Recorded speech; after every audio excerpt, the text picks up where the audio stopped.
집 떠나면 고생인데 집이 제일 좋은 것인데 어쨌든 한 2년 만에 온 것 같아요. 2주 비웠는데 한 2년 만에 온 것 같습니다. 그동안 부족한 저를 위해 기도해 주시고 또 교회를 지켜주신 우리 성도님 또 우리 부목사님들 제가 없을 때 참 고생 많이 하셨을 터인데 하나님께서 또 큰 은혜 주실 줄로 믿습니다. 오늘 이제 분별 시리즈 두 번째인데요. 종교의 영에 대해서 함께 나눠보겠습니다. 이 말씀은 여러분이 제가 여러 번 설교했습니다. 여러 번 기억나시겠지만은 근데 왜 이 말씀을 계속 반복해서 하느냐면 이만큼 끈질겨요. 이만큼 강력해요. 자, 요새 미세먼지가 난리죠. 교통사고 나서 죽는 사람보다 제가 볼 때는 미세먼지의 피해로 죽은 사람이 훨씬 많을 거예요. 근데 이제 안 잡히는 거예요, 통계에.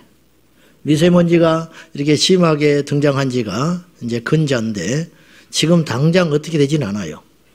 그렇지만 제가 볼 때 5년, 10년 후에는 이제 이것이 굉장히 많은 피해로 우리 아이들 또 노인들 특별히 그런 분들을 우선으로 공격을 해가지고 이것이 이제 시간이 흐르면 이 후유증이 얼마나 크게 일어날 것인지 그때 이제 알게 될 것 같아요.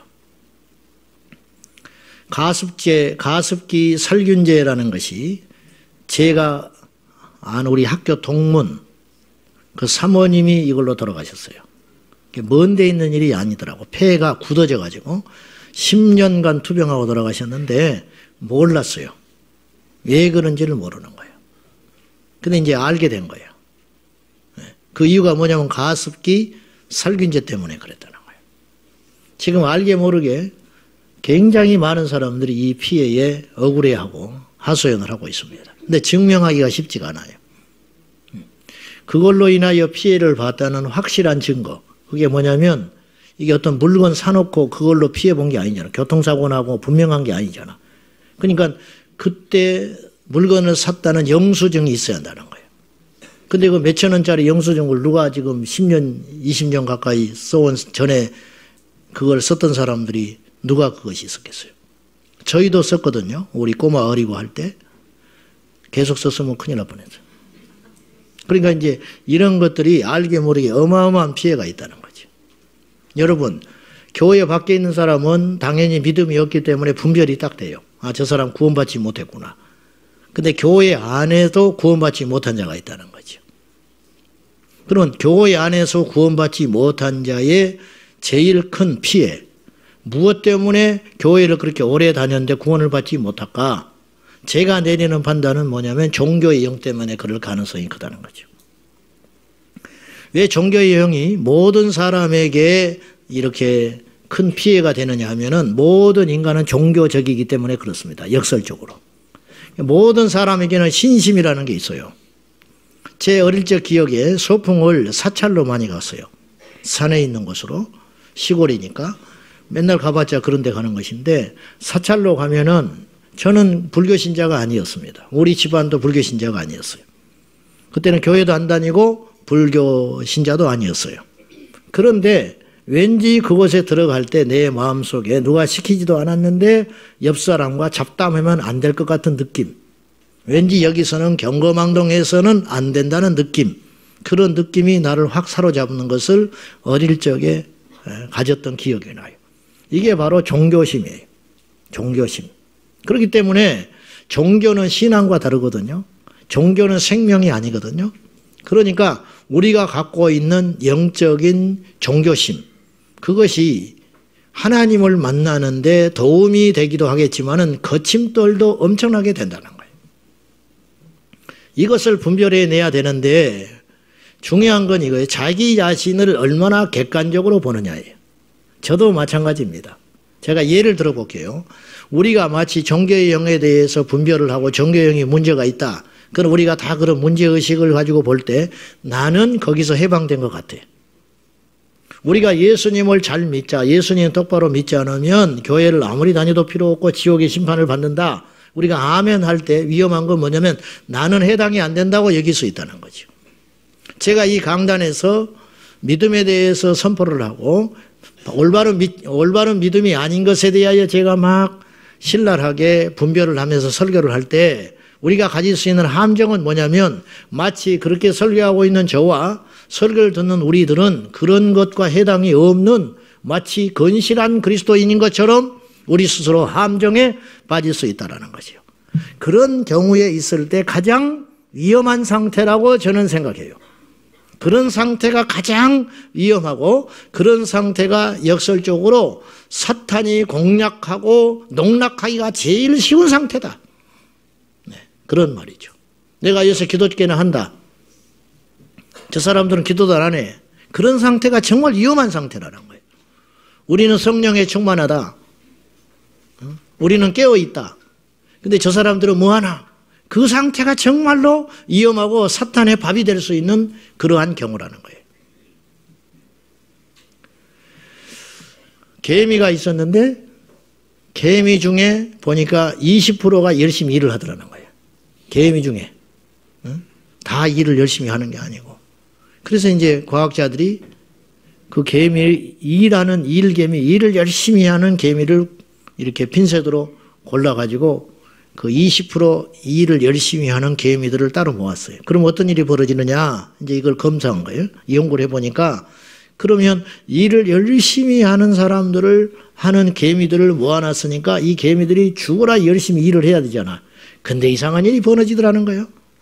그 속에서 또 20%만 일을 하더라는 거예요. 그 놈들 중에서도. 원래 열심히 일을 열심히 하던 놈들이었는데 그 중에 골라 모아놓으니까 그 중에 20%만 또 열심히 일을 하더라는 거예요. 거기서 또 골랐더니 또 그런 일이 벌어지더라는 거예요. 이게 8대2의 원칙이라고 하는 것인데 제가 곰곰이 우리 신앙도 우리들도 그럴 수 있다라는 생각을 했어요. 우리가 잘 믿어보겠다고 나름대로 하나님께 몸부림치는 사람들이에요. 그렇죠? 그러니까 여기 오신 거야. 이 복잡하고 바쁘고 힘든데 이 밤에 오신 거예요. 여러분 잘 믿고 싶어서 왔어요. 그리고 솔직히 이야기해보면 여러분이 신앙생활을 제대로 바로 믿고 싶고 제대로 하고 싶은데 누군가에 의해서 거침돌이 됐고 피해를 받았고 상처를 받아서 온 분들도 분명히 있어요. 그러면 여러분들은 정말로 신앙생활을 잘하고 싶은 마음이 가득 차서 있을 거예요. 근데 신기한 일이 벌어지는 거예요. 그리고 그런 사람들만 모였기 때문에 우리가 그야말로 오직 주님만을 바라보며 십자가의 의미를 알고 믿음 생활을 잘해야 되는데 그렇게 모아놨더니 또 거기서 문제가 생기더라는 거예요. 제가 조금 더 알기 쉽게 이야기를 할게요. 불편한 진실이지만은 사실이니까. 어느 교회에서 뭐 문제가 생길 수 있잖아요. 사람들이 모인 집단이고 사탄의 공격을 끊임없이 교회는 받으니까 문제가 있을 수 있어요. 완전한 공동체는 없어요. 우리 교회도 마찬가지지. 그러니까 그 교회에서 분란이 났다. 그럼 뭐 이런 교회가 있냐. 아주 지긋지긋하다. 우리끼리 모여가지고 정말로 제대로 된 교회를 해보자. 그리고 부르짖고 나간 사람들이 가끔씩 있어요. 교회가 분란이 나면. 그러면 그 사람들은 정말로 상처도 받았고 고통도 받았고 누구보다도 눈물을 흘렸고 했기 때문에 제대로 된 교회를 하고 싶은 열망이 꽉 차서 간 사람들이에요. 그러면 그들은 정말로 지상 최고의 교회를 만들어야 돼요. 근데 그들도 모이면 마찬가지더라는 거예요. 그래 무슨 말을 제가 드리려고 하냐면 이 종교의 영이라는 것은 생각보다 뿌리가 깊고 끈질기며 누구도 예외가 없더라는 거예요. 제가 여러 번 이야기했는데 그럼 종교의 영은 뭐냐? 종교의 영은. 종교의 영이라는 것은 찰스 크래프트라는 능력 있는 사역자가 있습니다. 이분은 약 200여 건의 귀신 들린 사람들을 축사하고 대화하면서 정의를 내렸어요. 그러니까 이 귀신 들린 사람들, 교회 밖에 있는 귀신 들린 자가 아니고 교회를 다니면서도 눌린 자가 있더라는 거예요. 있지요? 자, 여러분 보세요. 우리가 예수를 믿어도 교회만 발만 적시고 왔다 갔다 하면요. 세상 사람과 다를 바 하나 없습니다. 그리고 다를 바가 없을 뿐만 아니라 사탄의 표적이 될 수도 있어요. 그 증거가 뭐냐? 정신 이상자 중에 예수 믿는 사람들이 적어야 되는데 결코 그렇지 않다는 거예요. 이상하지 않아요? 압도적으로 적어야 돼요. 예수 믿는 사람은. 그러나 실상 그렇지 않다는 거예요. 교도소 들어가 있는 사람 중에 부끄럽지만 빚는 자가 세상 사람보다 더 많아. 왜 그러냐는 거예요. 생명이 없어서 그래요. 생명이 없어서. 교회에 발 디디는 것으로 우리가 온전해지고 우리가 하나님 앞에 온전하다고 절대 착각하면 안 돼요. 찰스 크래프트는 이 종교의 영에 대해서 정의를 내리기를 이렇게 내렸어요. 생명이 없는 신앙생활을 유도하며 의식과 형식에 매여서 살아있는 하나님의 역사를 보지 못하도록 하는 영이다. 네. 영적 카르텔이다. 오늘 제목을 제가 영적 카르텔로 잡으려고 그랬는데 영적인 카르텔이 있어요. 자기 안에 견고한 진, 일종의. 카르텔이라는 말은 어떤 조직에 자기들끼리의 어떤 진을 쳐놓고 다른 사람들의 어떤 같이 협력하지 않으며 이렇게 같이 하지 않는 견고한 어떠한 기득권의 어떤 세력들을 의미하는 것이거든요. 이런 것들이 있더라는 거예요. 우리는 없는지 몰라요. 그리고 쫓겨는 내 자신에게는 그런 것이 없는지 모르겠어요. 이것을 깨야 비로소 생명을 만나게 된다는 거예요. 이 지상에 수많은 교회가 있습니다. 전부 다 성령으로 시작했습니다. 믿음으로 시작했습니다. 그런데 시간이 흘러가면서 변질이 되더니 나중에 육으로 끝나버리더라는 거예요. 수많은 사역자들이 생명 걸고 우리 주 예수 그리스도를 위하여 죽겠다고 눈물을 흘리면서 헌신하고 시작을 합니다. 근데 시간이 흐르면서 야금야금 타협하고 변질내고 넘어지더니 결국은 육으로 비참하게 끝나고 말더라. 마지막까지 가는 사람이 얼마나 될 것 같아요? 몇 프로나 될 것 같아요? 여러분이요. 예수 그리스도의 능력은 말할 수 없이 크고 그분께서 우리에게 부어주신 능력도 이루 말할 수 없이 크지만은 그런 우리를 시기와 질투의 눈으로 날마다 쉬지 않고 우리를 노리고 있으며 우는 사자같이 우리를 다시 넘어뜨릴 뿐만 아니라 더 비참하게 넘어뜨리려는 원수가 우리 곁에는 도사리고 있다는 사실을 잊지 마셔야 됩니다. 여기서 우리가 승리해야 된다는 거죠. 여기서. 종교의 영에 미혹되게 되면 우리는 교회를 정기적으로 출석을 하고 헌금도 하고 기도도 하고 봉사도 하고 경건서적과 그리고 성경 읽기에 집중하며 다른 성도들과 잘 지내는 교제생활 그리고 선교도 열심히 하고 금식도 하며 심지어는 예배 가운데 울기도 합니다. 그리고 목회자가 되기도 합니다. 그러나 마귀는 그러한 우리들의 곁에서 끊임없이 속삭입니다. 잘하고 있다. 훈련도 받아라. 웬만하면 신학도 해도 좋다. 열심히 충성 봉사해라. 그러나 단 한 가지 너의 죄가 드러나는 진정한 회개에 관심을 갖지 말고 하나님을 인격적으로 만나는 것만 빼고 다 해라. 마귀는 우리 곁에 그렇게 속삭이고 있어요. 그로 인하여 우리는 가짜 그리스도인이 되고 있는 거예요. 가짜 그리스도인. 종교의 영이 궁극적으로 우리에게 노리는 것은 모양만 예수를 믿으라는 거예요. 우리 속사람은 전혀 하나님을 만난 적도 없으며 회개한 적도 없으며 애통한 적도 없고 하나님 앞에 영적 생명이 없는 상태, 고갈돼 버리고 고사되어 버리고 죽어버린 그런 상태로 우리를 끊임없이 몰아가는 영이 바로 종교의 영이라는 것이죠.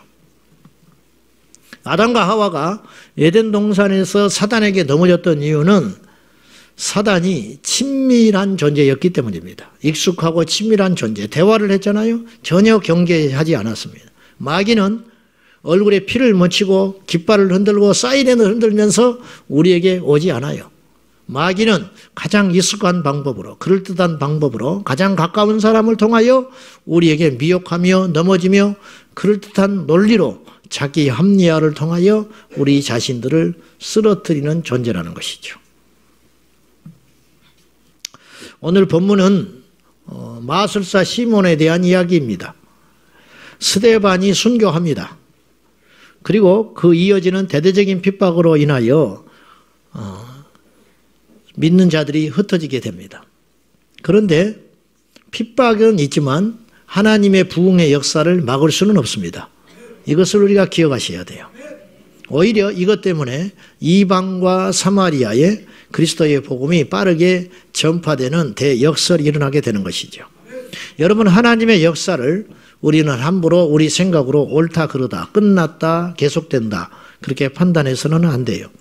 실패처럼 보이는 성공이 있고 성공처럼 보이는 실패가 있습니다. 오늘 우리는 어떠냐는 거예요. 오늘 우리는 어떠냐. 다른 사람들이, 모든 사람들이 우리를 칭찬하고 격려할 때 그것이 오히려 지옥으로 가는 지름길이 될 수도 있어요. 오늘 여러분의 상태가 어떻습니까? 여러분들의 상태가. 스데반이 죽음으로 기독교는 위축돼야 되고 그리스도의 복음의 능력은 방해받아야 마땅하지만 오히려 그렇지 않았다는 것이죠. 거꾸로 이야기해 봅시다. 거꾸로 뭔가 되는 것 같고 뭔가 대단한 일이 된 것 같고 뭔가 큰 일을 하는 것 같지만 그 속에 하나님의 생명과 부흥이 오히려 없을 수도 있다는 거죠. 종교의 영에 대한 이야기를 지금 하고 있는데요. 종교의 영에 가장 빛을 발해서 모든 인류를 고통에 빠진 대표적인 사건이 뭐냐면 카톨릭의 탄생입니다. 카톨릭, 조직, 제도, 교리, 그리고 인본주의, 이것이 완전히 집약된 중세 1000년 동안 셀 수도 없는 수많은 사람들을, 가장 흥황한 기독교 세력이 가장 흥황할 때인 것 같지만은 실상은 가장 비참한 때, 오늘 이 시대가 얼마든지 그럴 수 있다는 거예요. 많은 사람들이 예배하고 수많은 교회가 있고 수많은 사람들이 하나님을 경배한다고 하지만은 실상은 그 안에 영적인 생명력이 없는 상태, 죽어버린 예배자들, 기름 부음이 없는 찬양, 응답이 없는 기도, 역동적이지 않는 복음의 능력, 점점점 죽어가는 그런 상태들. 우리가 이런 상태들에 대하여 소스라치게 놀라야 되고 두려워해야 되고 이것들을 깨치고 일어날 수 있는 힘, 영적인 동력, 이것들이 무엇보다 오늘 우리에게 필요한 줄로 믿습니다. 우리에게는 돈이 필요한 거 아닙니다. 사실은 우리에게는 어떤 능력이 필요한 게 아닙니다. 우리에게는 어떤 탁월한 사람들이 필요한 것 같지만 그러한 모든 것들은 어떤 것도 이루지를 않습니다. 하나님께서 움직이실 때, 하나님께서 일하실 때, 하나님의 마음에 합한 자들이 일어나게 될 때 그 속에 진정한 부흥이 있고 그곳에 진정한 능력이 임하고 그곳에 진정한 하나님의 손이 나타나는 것 아니겠습니까? 우리가 그러한 믿음의 사람들로 쓰임받을 수 있기를 예수님의 이름으로 축원합니다. 자, 사마리아 성에 유명한 마술사가 있었는데 그의 이름이 시몬입니다. 시몬. 9절에 보면 그 성에 시몬이라는 사람이 전부터 있어 마술을 행하여 사마리아 백성을 놀라게 하며 자칭 큰 자라 했다 그랬습니다. 하나님과 상관없는 능력도 있어요. 능력을 다 믿지 마세요. 아멘. 능력은 하나님으로부터 능력도 있지만 세상, 즉 마귀로부터 능력도 있습니다. 참된 능력은 어디에 따라서 구분을 해야 되냐면 진정한 능력은 하나님께 영광을 돌립니다. 진정한 능력은 주님의 이름이 증거됩니다. 주님의 능력이 하나님이 영광받지 못하며 주님의 이름이 드러나지 못하는 능력과 기적은 위험하고 가짜입니다. 어떤 사람이 드러난다든지 어떤 행한 사건이 드러난다든지 그렇게 하는 순간에 그것은 하나님께서 행하신 일이 아닐 수 있다는 거예요. 마태복음 7장 22절에 보면 그날에 많은 사람이 나더러 이르되 주여 주여 우리가 주의 이름으로 선지자 노릇을 했고 귀신을 쫓았고 많은 능력을 행하지 않았습니까? 그러나 이것들은 뭐냐? 하나님과 상관없는 사역, 하나님과 상관없는 선지자이고 하나님과 상관없는 능력이고 하나님과 상관없는 귀신 쫓아냄이라는 거예요. 가끔 가다가 하나님과 상관없이 치료를 받기도 하고 하나님과 상관없이 고침을 받기도 하고 하나님과 상관없이 어떤 일들이 풀려지기도 합니다. 이것들은 어떻게 해석할 것이냐. 그것에 대해서 의문점을 가질 필요가 하나도 없는 것이 가짜 능력도 있다라는 것이에요. 여러분, 진정한 능력은 바로 하나님이 높임받는 것이에요. 능력을 행하지만 하나님을 사랑함이 없고 그 안에 영적인 기름 부음이 없다면 그건 가짜라는 거예요. 여러분이요, 진짜 보화는 드러나지 않아요. 진짜 보화는 드러나지 않는다고. 드러나는 순간 그건 보화가 아니에요. 우리가 드러나는 순간 그건 하나님의 능력이 아니에요. 우리 주님만 높임 받으셔야 됩니다. 그래야 그 사역이 오래가요. 주님만 영광을 받으셔야 돼요. 종교의 영이라는 것은 사실은 우리가 드러나는 거예요. 우리가 드러날 때 종교의 영은 강하게 득세할 수 있다는 것이죠. 날마다 우리가 낮은 자리로, 날마다 작은 자로 여길 적에 하나님의 능력이 극대화되는 줄로 믿습니다. 시몬은 자칭 큰 자라고 자신을 높였습니다. 자칭 큰 자예요. 자칭 큰 자. 마귀에게 사로잡힌 것 혹은 사탄의 미혹을 받을 가능성이 많은 사람의 특징은 자신을 끊임없이 높인다는 거예요. 마귀가 자주 쓰는 용어가 있는데 그것은 높아짐이라는 용어입니다. 높아져라. 성령께서 쓰시는 용어는 낮아지라는 것이죠. 빌립보서 2장 5절 말씀을 기억하십시다. 자, 다 같이 시작.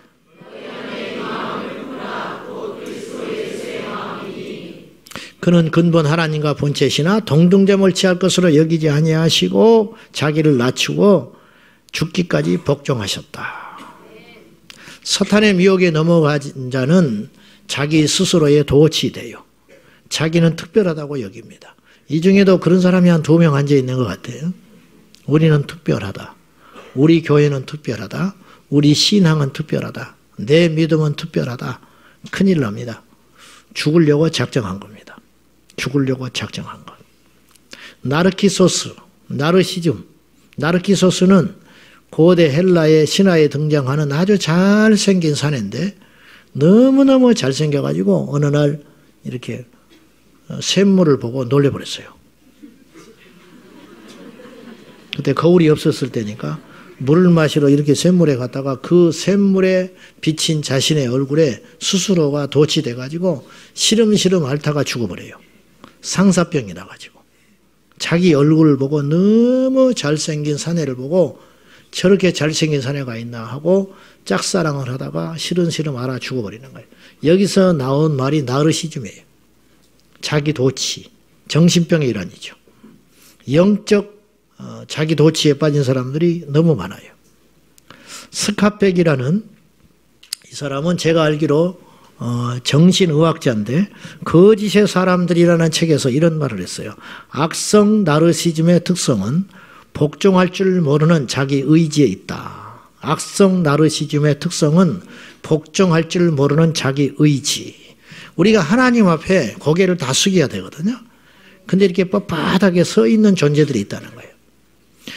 이 뻣뻣하게 서 있는 바리새적 신앙, 종교의 영에 사로잡혀가지고 그 안에 꽈리를 들고 있는 종교의 영에 미혹된 자들은 그 눈앞에서 죽은 자가 일어나도 회개하지 않아요. 이게 얼마나 큰 비극인지 몰라요. 요한복음 11장에 보면 나사로가 살아납니다. 죽은 지 나흘 됐는데 예수님이 살려내거든요. 근데요, 반응이 어떤지 아세요? 그리고 나사로로 인하여 믿는 자들이 나타나요. 이 베다니에 나사로가 죽어서 장례를 치렀거든요. 예수님도 그 장례에 참석하지 않습니까? 그러니까 나사로가 죽었다는 건 누구도 부정할 수 없는 사실이에요. 근데 그 썩어서 시체가 돼버린 나사로가 붕대를 동여매고 나와버리는 엄청난 사건이 있었어요. 그리고는 그의 집에서 잔치를 다시 하게 되고 이 나사로가 다니면서 예수님을 높이고 찬양하며 경배했을 거 아니에요? 그러니까 믿는 자들이 나타나기 시작하는 거예요. 아, 예수님이 정말로 하나님의 아들이구나. 그럴지도 몰라. 이렇게 하면서 믿는 자들이 확산되니까 유대 사회의 주류였던 바리새인들이 어떤 반응을 보이냐면 그들은 회개하지 않아요. 그들은 어떤 반응을 보이냐면 예수님을 죽이려고 모의함과 동시에 나사로도 죽이자는 거예요. 왜? 나사로로 인하여 믿는 자들이 자꾸 나타나니까. 인간의 강팍함, 인간의 교만, 인간의 그 강함은 이 정도 수준이에요. 우리는 어떻습니까? 정도의 차이만 있지 다 마찬가지라고 봐요. 여러분, 우리가 다 한때 은혜 받았어요. 우리 눈앞에서 죽은 자가 살아난 것을 경험했는지는 모르겠지만은 그만큼의 어떤 은혜들, 하나님 앞에 결단하며 내 생명을 드리겠다고 하나님께 약속하며 나갔던 적이 있었어요. 그러면 어떤 풍파에도 우리는 견뎌내야 돼요. 근데 현실은 그렇지 않아요. 은혜는 다 잊어버리고 여전히 우리는 또다시 강파가요, 이스라엘 백성들이 광야에서 끊임없이 하나님을 원망하며 넘어지고 배역의 길을 갔던 것처럼 우리가 그런 길을 걸어가고 있다는 것이죠. 오늘 우리에게는 그 모든 것을 씻어낼 수 있는 십자가의 죽음이 필요합니다. 십자가에서 죽지 않으면 어떻게 해볼 수가 없다는 거죠. 사탄은 어디서부터 시작됐냐면 자기보다 그리스도가 우월하다는 것을 인정하지 않으면서 시작된 거예요. 그러니까 사단은 하나님께서 예수 그리스도가 당신의 아들임과 동시에 예수 그리스도의 높아짐, 예수 그리스도의 본성, 이걸 인정하지 않으면서 시작된 것이 사탄이에요. 마태복음 15장을 읽을 때마다 감격스럽고 놀라우며 우리와 비교해 볼 수 있는 한 대목이 나오는데, 흉악기 귀신 들린 딸을 둔 가나안 여인이 예수님께 나옵니다. 이 여인이 예수님으로부터 의도적으로 무시를 당하죠. 나는 이스라엘 잃어버린 양, 즉 유대인들을 위해서 내가 왔지 너처럼 이방 여인을 위해서 오지 않았어. 이 여인의 믿음이 놀랍습니다. 절대 포기하지 않습니다. 이건 고집이 아닙니다. 그때 이 여인의 인생을 결정적으로 바꾸는 한마디가 있었는데, 옳소이다마는 옳습니다. 주님이 말씀하시는 거 내가 다 인정합니다. 주님이 저에게 그렇게 무시하는 거 마땅히 저는 무시받아 마땅합니다. 저는 큰 은혜를 원하지 않습니다. 저는 중심에 서 있지 않기를 원합니다. 저는 그런 걸 바라지 않습니다. 그러나 떨어지는 부스러기의 은혜를 저는 바랍니다. 이 믿음이 이 여인을 자유케 한 거죠. 이 딸을 자유케 하고 회복시켰다는 것이죠. 이런 사람들에게는 종교의 영이 틈탈 틈이 없는 거지요. 교만할 때 사단은 역사하는 거죠. 우리는 많은 경우에 다른 사람을 탓할 때가 너무너무 많습니다. 내가 사람을 잘못 만나서, 부모를 잘못 만나서, 친구를 잘못 만나서. 민수기의 14장에 보면은 12정탐꾼이 가나안 땅을 정찰하고 와요. 그때 갈렙과 여호수아 외에는 전부 부정적인 이야기를 해요. 우리는 메뚜기 같다. 그들의 눈에도 우리는 메뚜기처럼 보일 것이다. 그 말을 들은 이스라엘 백성들 전체가 절망해버립니다. 그때 원망을 쏟아내면서 하는 말이 이런 말을 해요. 어찌하여 여호와께서 우리를 그 땅으로 인도하시냐는 거예요. 애굽에서 그냥 놔두지, 종사를 해도 상관없으니까 애굽 땅에 놔두시지, 하나님은 어찌하여 우리를 그곳에서 불러내가지고 쓸데없이 그 가나안 땅에 들여보내 우리를 죽게 만드실 작정이냐는 거예요. 하나님을 원망해요. 하나님을 원망해. 이게 교만의 극치지요. 교만의 극치. 오늘 우리를 정확히 봅시다. 여러분, 탓하지 마세요. 탓하지 마시라고. 절대 도움이 되질 않아요. 영적으로 아무런 도움이 되질 않아. 탓할 시간에 우리는 뭘 해야 되냐면 하나님께 엎드려 무릎 꿇어야 돼요. 주여, 내가 교만했습니다. 나의 그릇된 선택으로 여기까지 왔습니다. 하나님께서 부어주셨던 그 수많은 은혜들을 내가 다 망각해버리고 오늘 내가 이 지경이 되었나이다. 그것을 인정할 때 그때부터 하나님께서 일하기 시작한다는 것이죠. 오늘 그런 밤이 될 수 있기를 예수님의 이름으로 축원합니다. 자, 이제 오늘 시몬의 경우를 우리가 왜 살펴봐야 되냐면은 시몬이 성령을 돈으로 살려고 그러고요. 영적 무지에서 나온 것인데, 아마 하나님께서 이러한 시몬을 즉각적으로 심판하지 않는 이유는 시몬이 그나마 몰라서 그랬기 때문에 하나님께서 기회를 주시지 않았을까, 그런 생각을 개인적으로 해봐요. 돈으로 성령을 사라고 했고, 그 돈으로 성령을 사서 누군가에게 성령을 또 줄 수 있다고 착각하는 행위들, 정도의 차이지만은 오늘 우리도 얼마든지 그럴 수 있다는 거예요. 중요한 건 이거예요. 하나님보다 능력을 구했다는 것이죠. 우리가 이런 오류를 얼마든지 구할 수 있어요. 하나님보다 능력을 원했다. 하나님보다 축복을 원하는 거죠. 하나님보다 구원을 원하는 거죠. 하나님보다 내 믿음을 원하는 것이죠. 우리가 그런 실수를 얼마든지 할 수 있어요. 가만히 보니까 저에게도 우상이 있더라고요. 저에게 우상은 교회일 수 있다라는 생각을 해봐요. 뭐 1년 365일 하루 24시간 내 마음에서 떠나지 않는 것은 교회니까. 근데 교회보다 우리 주님이 더 중요하지요. 근데 이제 어떤 것에 집착하다 보면 그렇지 않다니까요. 여러분이 사역을 열심히 하다 보면 하나님을 잊어버릴 때가 있어요. 입으로 주님을 찾지만은 정작 우리는 주님과 멀어진 상태에서 얼마든지 사역할 수 있다는 거예요. 기도도 참 모순된 이야기지만 기도도 우상이 될 수도 있어요. 바리새인들이 하루에 일주일에 2번씩 금식하면서 사람 길 보는 데서 기도했잖아요. 기도가 우상화되는 거예요. 하나님보다 기도가 우상화되는 거죠. 누구든지 그럴 수 있다는 거예요. 이러면 얼마나 비참하냐는 거예요. 하나님이 수단화될 때, 수단화된 신앙, 즉 종교형에 붙들렸을 때의 상태가 나타나는 증거가 3가지 증거가 있습니다. 이걸 여러분과 결론적으로 나누고 싶어요. 첫째는 종교형에 사로잡히게 되면, 즉 하나님을 수단화하게 되면 어떤 현상이 일어나냐면, 첫째는 내 기분이 우상이 됩니다. 기분이라는 것은 정의를 이렇게 내려볼 수 있어요. 길게 지속되는 감정의 상태, 이게 기분이에요. 기운 기자에다가 분리할 분자인데, 기분이라는 것은 어떤 감정의 상태가 오랫동안 지속되는 거, 이걸 기분이라고 그래요. 우리에게도 다 기분이 있잖아요. 여러분, 기분 나빠서 지옥 간 사람들 굉장히 많습니다. 없을 것 같으세요? 기분 나빠서 교회 뛰쳐나간 사람이 한둘이 아니에요. 기분 나빠서 목회 그만둬버린 사람도 있어요. 없을까요? 자, 십자가에서 죽은 사람은 이런 일이 안 일어난다는 거예요. 저에게도 있더라고요. 저에게도 있죠. 전에도 제가 그런 말을 한 기억이 나는데, 우리 교회에서는 저하고 견줄 자가 없어요. 잘났다는 뜻이 아니라 우리 교회 담임 목사가 둘이 아니잖아요. 협동 목회를 하는 분들이 있습니다. 죄송한 이야기지만은 협동 목회하고자 하는 분들이 있어요. 뜻이 너무너무 좋아요.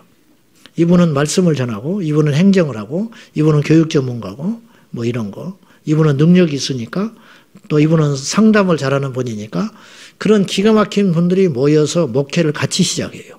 그러면 서로 좋잖아요. 보완을 해주고, 결과가 좋을 것 같은데, 열의 열은 다 깨져버립니다. 1, 2년 지나면 전부 깨져가지고 갈 길로 가요.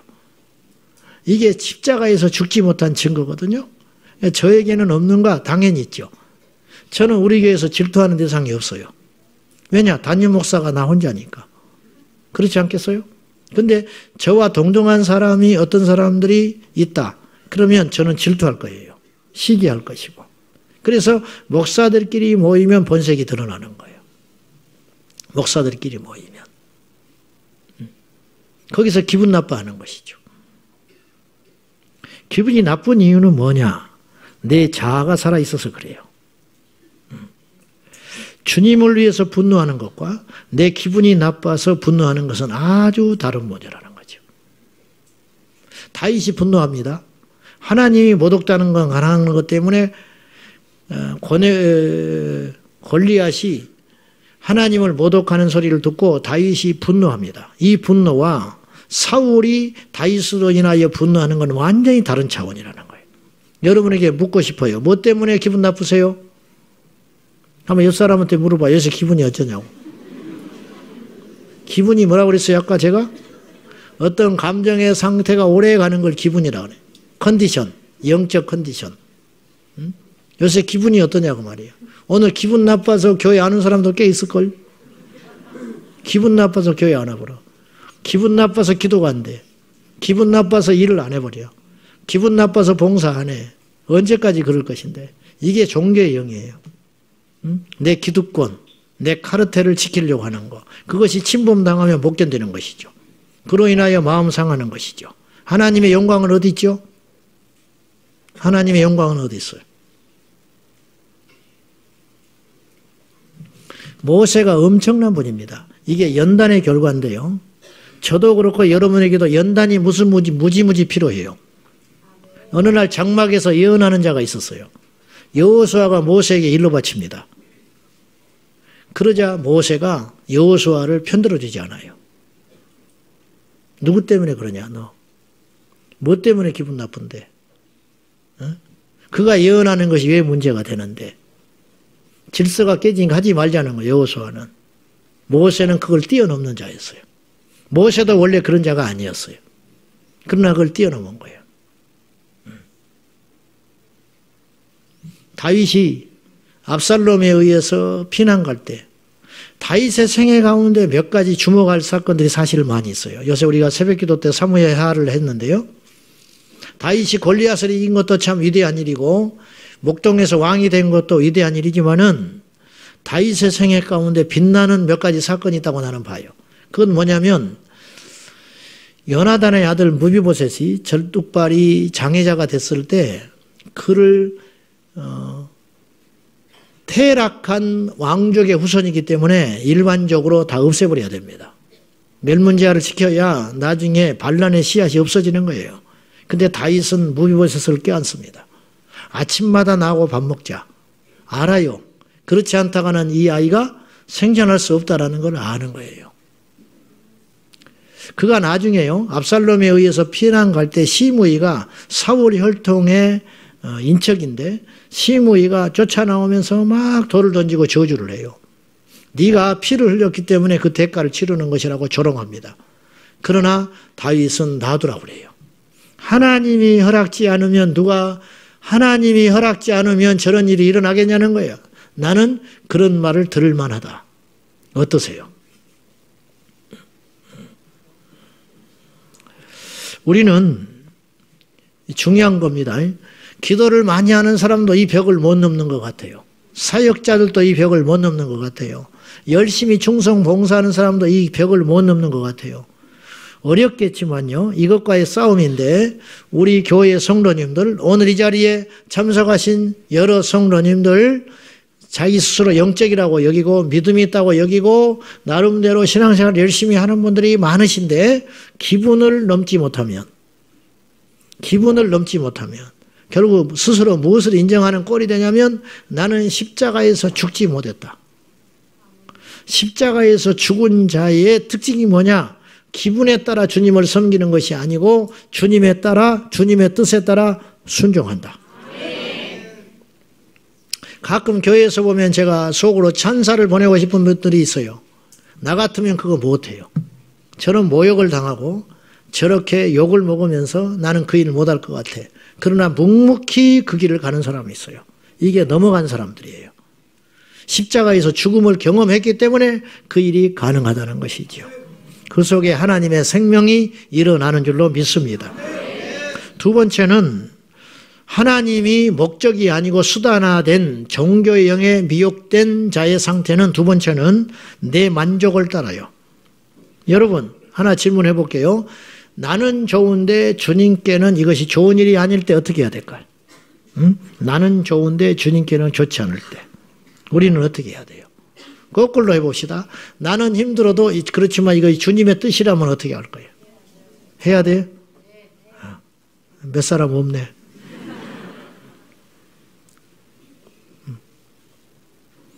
나에게는 만족스럽지 않다는 거죠.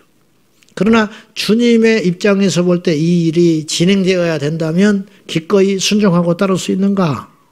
많지 않더라는 거예요. 존 비비어 목사님은 아시죠? 그분이 이런 말을 했어요. 하나님께서 우리가 기대하고 바라는 것들을 행하시는 동안에는 우리는 하나님을 확신할 수 있다.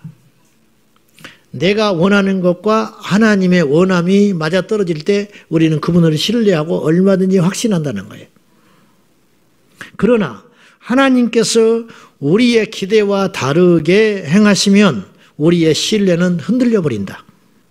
우리의 삶이나 사역에 전혀 예상치 못한 일이 일어나면 우리는 담대함을 잃어버리고 만다. 우리는 고통이나 핍박, 시험을 당할 준비가 되어 있지 않을 때가 종종 있다. 그리고 어린 아이들처럼 일상적으로 길들여진 것들의 편안함을 느낀다.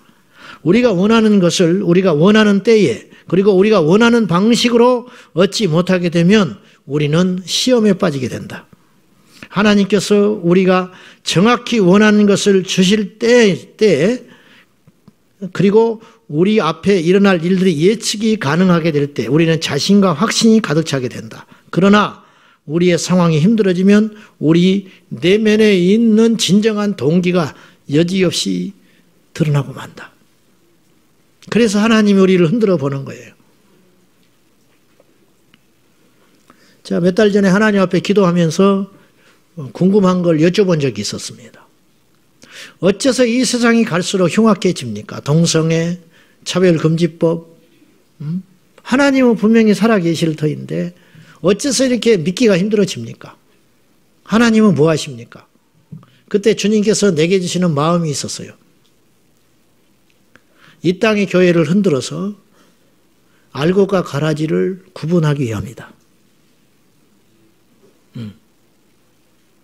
우리의 믿음은 환난을 만나봐야 알아요. 우리의 믿음은.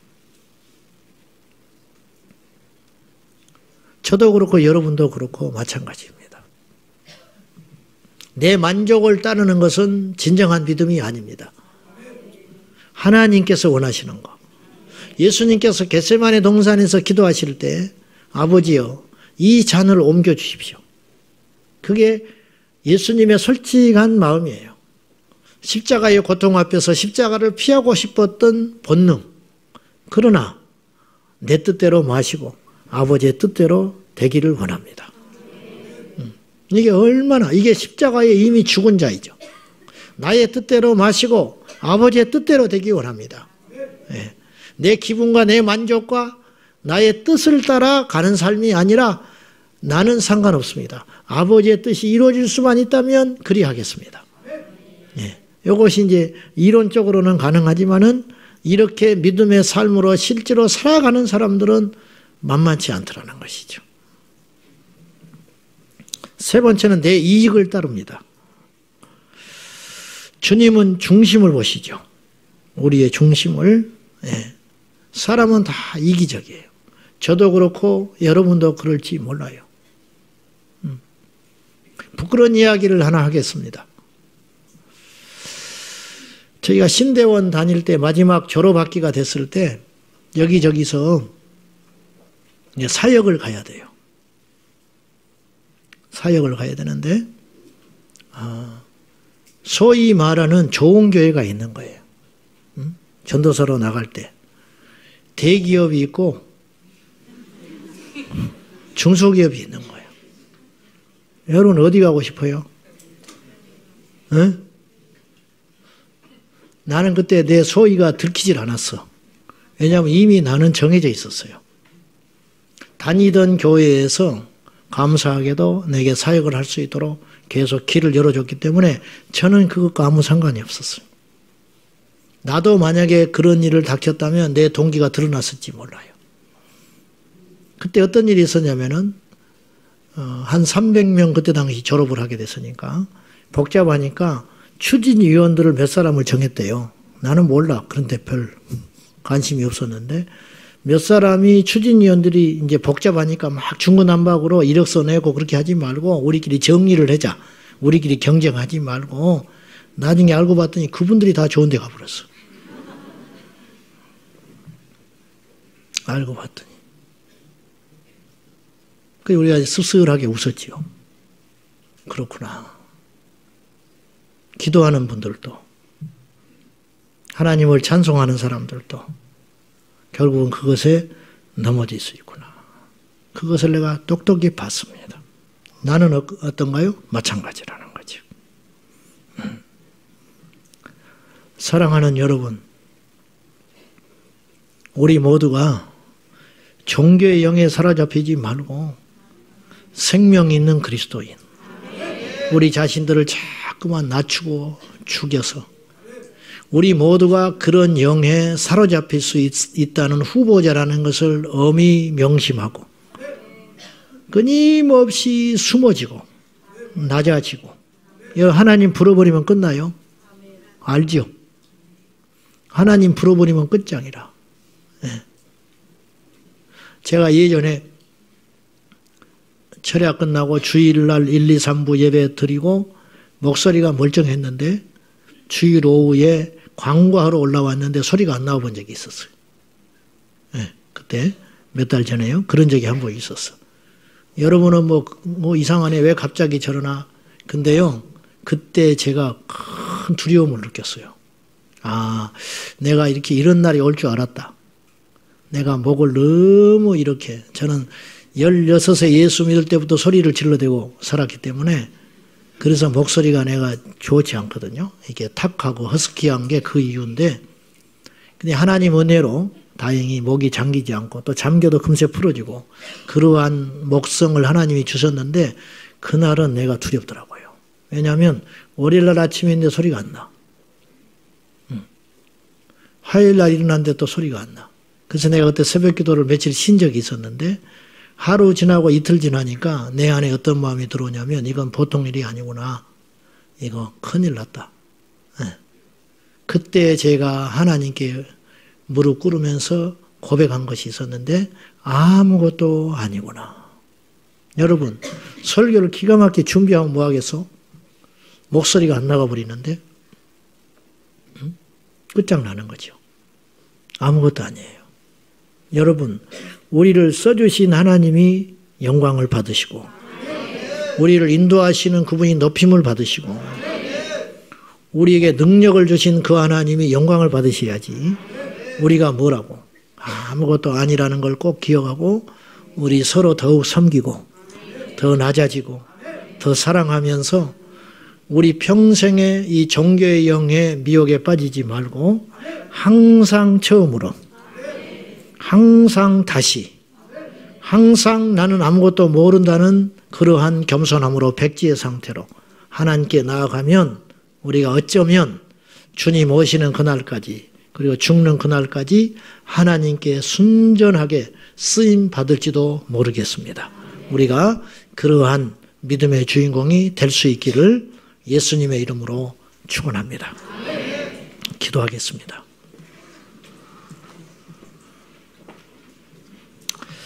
하나님 아버지, 우리는 모든 것을 아는 것 같고 온전한 것 같고 제대로 길을 가는 것 같지만은 실상은 그렇지 않을 수 있다는 생각을 해봅니다.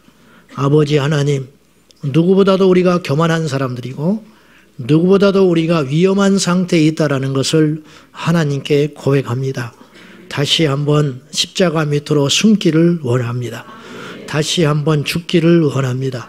다시 한번 낮아지기를 원합니다. 주님만 높임 받으소서. 하나님께서 우리를 쓰시는 유통기한이 있을 터인데 그때까지 우리가 쓰임 받을 것입니다. 그 이후에는 우리가 아름답게 물러나겠습니다. 아버지 하나님, 인생은 무엇입니까? 아침에 있다가 사라지는 안개와 같습니다. 주 여호와여, 우리의 생애를 통하여 주님의 영광이 나타나게 하시고 예수님의 생명이 드러내게 하여 주시옵소서. 오늘 우리 지체 안에 오늘 예배하는 우리 성도들 가운데 종교의 영에 미혹되어 그러한 희생당하고 있는 존재들이 있다면은 오늘 이 밤에 밝히 알고 회개함으로 예수 그리스도의 능력으로 그곳에서 헤어나오게 하여 주시옵소서. 그리하실 하나님을 찬양하오며 부족한 것 예수님의 이름으로 기도 올리옵나이다. 아멘.